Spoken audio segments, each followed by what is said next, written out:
Untuk sesi yang pertama tahu 1, 2 dan 3. Apa nasi lemak?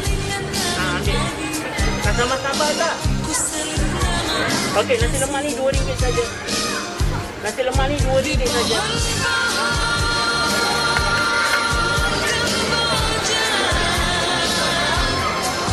Mi ada ke? Mi goreng ada.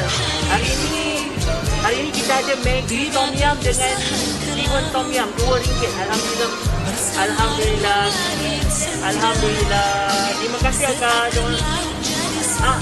Abang kakak nak tambah tak? Tak nak. Abang ambil sudu.